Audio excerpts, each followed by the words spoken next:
Hello friend, welcome to my YouTube channel. आज की class में हम सीखेंगे विलोपन विधि समझाऊंगी और आपको प्रतिस्थापन विधि समझाऊंगी और इन दोनों के बीच में क्या अंतर होता है वो भी मैं आपको समझाऊंगी। सबसे पहले क्या है विलोपन विधि, जिसको इंग्लिश में कहते हैं हम एलिमिनेशन मेथड। विलोपन होता है विलुप्त करना। ठीक है, ये समीकरण दे रखी है 5x प्लस के y बराबर 17 के समीकरण 1, 3x प्लस के 2y इक्वल टू 3 एंड 2। ठीक है, 10th क्लास का है ये विलोपन विधि प्रतिस्थापन एक्सरसाइज 3 है फ्रेंड। ठीक है फ्रेंड, मार्क्स 2-3 लॉन्ग और शॉर्ट दोनों में ये क्वेश्चन आते हैं फ्रेंड। इंपॉर्टेंट चैप्टर है ये और इजी भी है। आपको पेपर शुरू होने वाले, प्री बोर्ड तो आई थिंक शुरू होने ही वाले हैं और अब पेपर एग्जाम होने के लिए भी, फाइनल एग्जाम के लिए भी बहुत समय टाइम बचा है। ठीक है फ्रेंड, तो हम इसको रिवीजन करेंगे अब। ओके, तो फ्रेंड ये क्या होता है, इसमें दो घड़ी होती है। इसमें एक एक्स चर होता है, एक वाई चर होता है। ठीक है, दो चर होता है इसमें क्या होता है फ्रेंड, समीकरण 1 और समीकरण 2 ही होती है। इसमें से हमें एक्स या एक्स चर या वाई चर का एक्स की वैल्यू या वाई की वैल्यू को हमें हटाना, या एक्स की वैल्यू हटा के वाई की वैल्यू निकालो या वाई की वैल्यू हटा के एक्स की वैल्यू निकालो और उसमें से एक्स और वाई की मान निकालना होता है इसमें। ठीक है फ्रेंड, तो फ्रेंड इसमें क्या होता है, देखो इसमें समीकरण 1 और समीकरण 2 को हल करना होता है। हल जब करोगे आप, जब कि चर x का या y का मान किसी का एक का मान बराबर करोगे फ्रेंड। ठीक है, देखो यहाँ 5 है, यहाँ 3 है, यहाँ पे बराबर नहीं, यहाँ पे y है, यहाँ पे 2y है। ठीक है, यहाँ पे 2, मतलब इसका मतलब क्या है, यदि मैं यहाँ पे 3 से गुना करूँ 15 और यहाँ पे यहाँ 5 की गुना करूँ और 3 की गुना, x की वैल्यू बराबर हो जाएगी। ठीक है फ्रेंड, मुझे ये तो टफ लग रहा है। यहाँ पे सीधा मैं 2 से गुना कर दूँ समीकरण 1 में तो 2y तो हो जाएगा। तो ईजिली कोशिश करना फ्रेंड, जहाँ से ईजी से ईजी हो सके उसको हल करने की कोशिश करना फ्रेंड। ठीक है, आंसर तो सेम आएगा लेकिन कैलकुलेशन थोड़ी लंबी पड़ जाएगी और कुछ। तो क्या करती हूँ मैं, समीकरण 1 में गुना कर रही हूँ मैं किसकी, 2 की। मैं y का मान को बराबर करके y x की निकालूंगी। ठीक है, ठीक है फ्रेंड, लॉन्ग क्वेश्चन में आते हैं, अच्छे क्वेश्चन है फ्रेंड। दो हम दो की गुना कर रही हूँ समीकरण 1 में, तो 2 की गुना करें तो 10x प्लस के 2y बराबर 17 दूनी 34।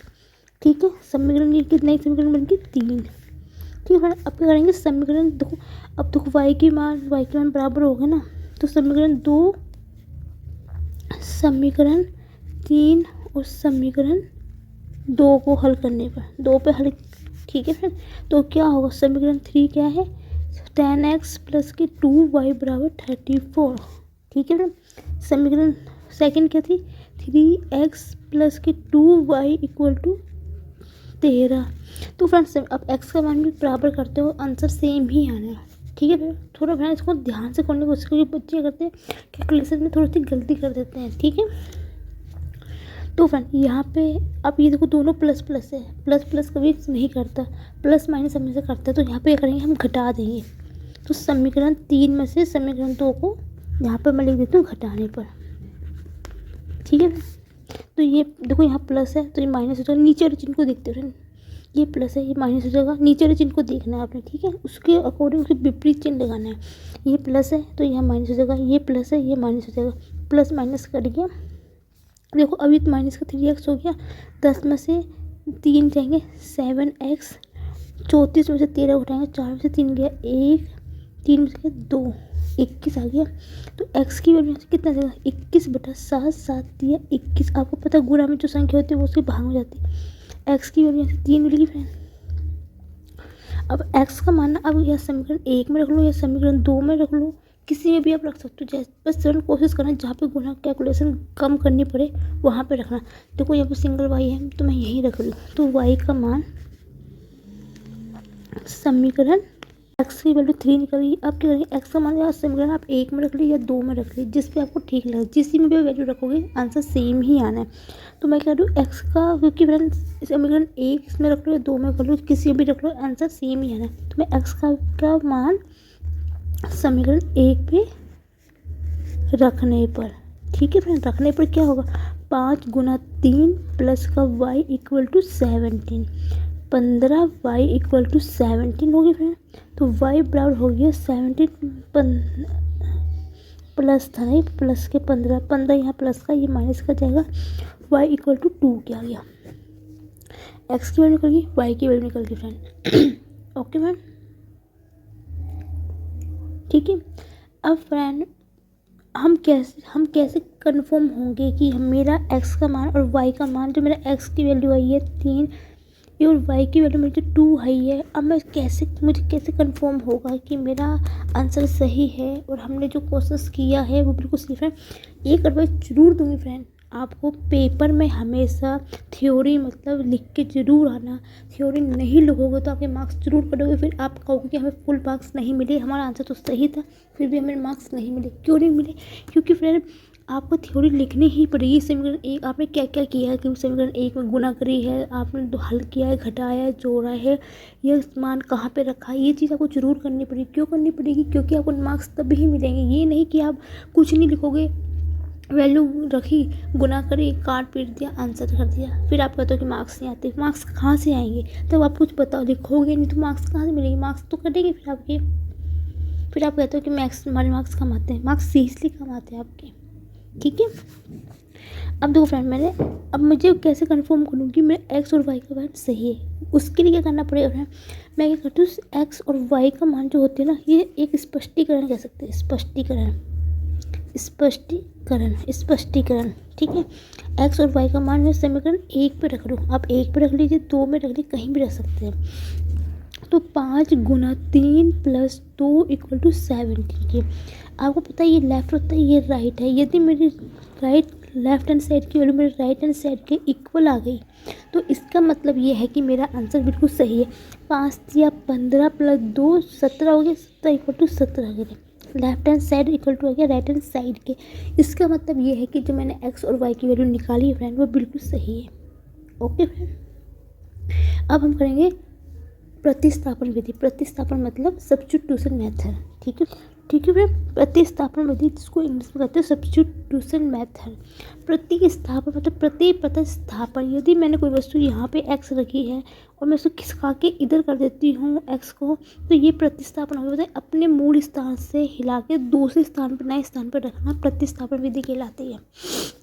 ठीक है फ्रेंड, जिसको हिंदी में बोलते हैं। ठीक है, देखो विलोपन विधि में क्या होता है, हमने इक्वेशन को एक किसी एक्स और वाई का मान इक्वल करके एक्स और वाई का मान निकालते हैं, वो होती है विलोपन विधि।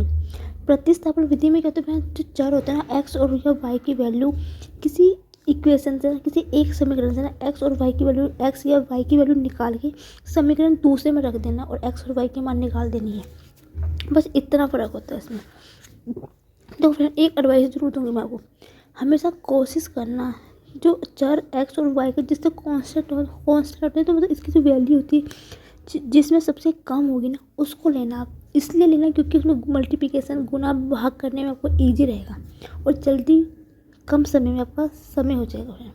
ठीक है फ्रेंड, देखो यहाँ पे 3 है, यहाँ 2 है, तो मुझे समीकरण 1 से ही कर रही हूँ क्योंकि यहाँ पे वाई की वैल्यू कुछ है नहीं।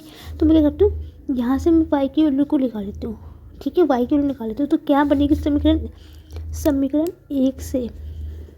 ठीक है, बार बार मैं आपको बोल रही हूँ फ्रेंड, ये लिखना ज़रूर पड़ेगा। मार्क्स करते हैं इसके, नहीं लिखोगे तो मार्क्स आपने बताना ही पड़ेगा एग्जामिनर को कि आप कर क्या रहे हो।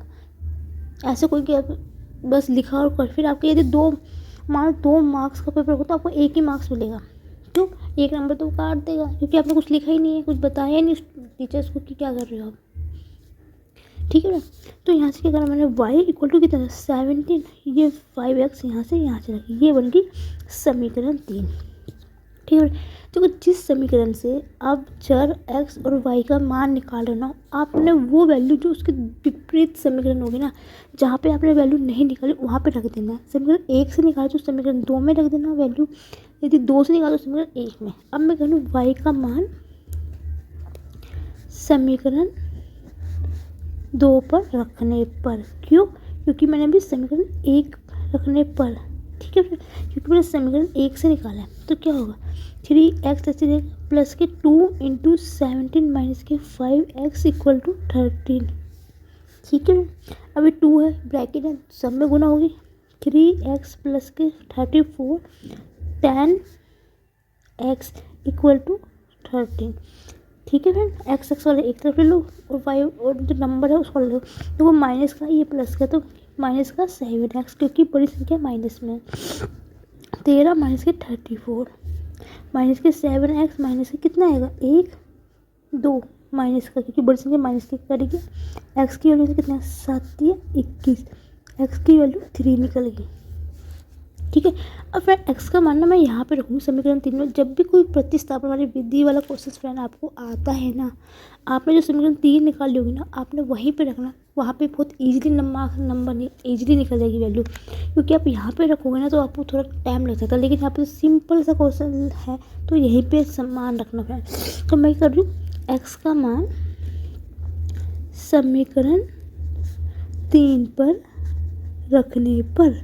यदि फिर भी कोई फ्रेंड आपको कोई डाउट है या कोई दिक्कत है, यदि कोई ऐसा क्वेश्चंस है आपके चैप्टर में जिससे आपको सॉल्व नहीं कर पा रहे हो या आपको कोई प्रॉब्लम हो रही है, तो फ्रेंड आप मुझे कमेंट सेक्शन में उस क्वेश्चन को लिख के भेज सकते हो, या आप उसको फ़ोटो क्लिक करके मेरे को PDF मेरे ईमेल आईडी में मैंने डिस्क्रिप्शन लिंक में आपको अपनी ईमेल आईडी दे दूँगी। आप वहाँ पर मुझे PDF मुझे मेरी ईमेल आईडी में सेंड कर सकते हैं फ्रेंड। ठीक, कोई भी चैप्टर फ्रेंड, मैथ्स में कोई भी चैप्टर आप मुझे क्वेश्चंस को आप या कोई भी आप चैप्टर का नाम मुझे बता दीजिए कि हाँ इस क्लास का चैप्टर है, आपको मैं नेक्स्ट वीडियो में आपकी वही वीडियो में बना के आपको आपके डाउट क्लियर करूँगी। क्योंकि फ्रेंड एग्जाम के फॉर्म आने वाले, प्री बोर्ड अब स्टार्ट होने वाले हैं। देखो प्री बोर्ड की तैयारी से ही आपको ये पता चलेगा कि आपके एग्ज़ाम में कितनी तैयारी हो रही है फ्रेंड। टाइम कम है, पूरी कोशिश करना फ्रेंड कि क्वेश्चन पेपर को सोल्व करो। यदि प्री बोर्ड में जितने मार्क्स आपके आते हैं ना, तो आप उससे लगा सकते हो कि आपकी तैयारी कितनी हुई है। ठीक है ठीक है, एक्स की वैल्यू कितनी है, तो वो वाई जरूरी नहीं कि ये फ्रेंड 10th क्लास के बच्चों के लिए भी है। आप कोई भी सीख सकता है। ठीक है फ्रेंड, तो को रखूँगी तो क्या आएगा, वाई की वैल्यू वाई ऐसी रहेगा 17, 3 गुना 5 15, वाई की वैल्यू 2।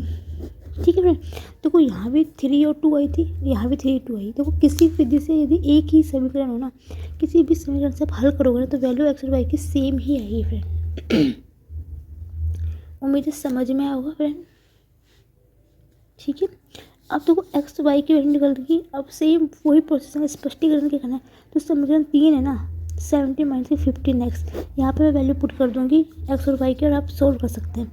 देखो 2 × 70 माइनस 15, तो 2 बराबर 2 के आगे फ्रेंड। ये स्पष्टीकरण है, ये चेक करने के लिए कि आंसर सही है कि नहीं। उम्मीद है फ्रेंड्स समझ में आएगा आपको कि एलिमिनेशन मेथड और प्रतिस्थापन मेथड में क्या डिफरेंस होता है और इन क्वेश्चन को कैसे सॉल्व किए जाते हैं फ्रेंड। ठीक है, यदि आपको मेरी वीडियो अच्छी लगे तो प्लीज़ लाइक में डू कमेंट और video share my video and thank you for watching my video.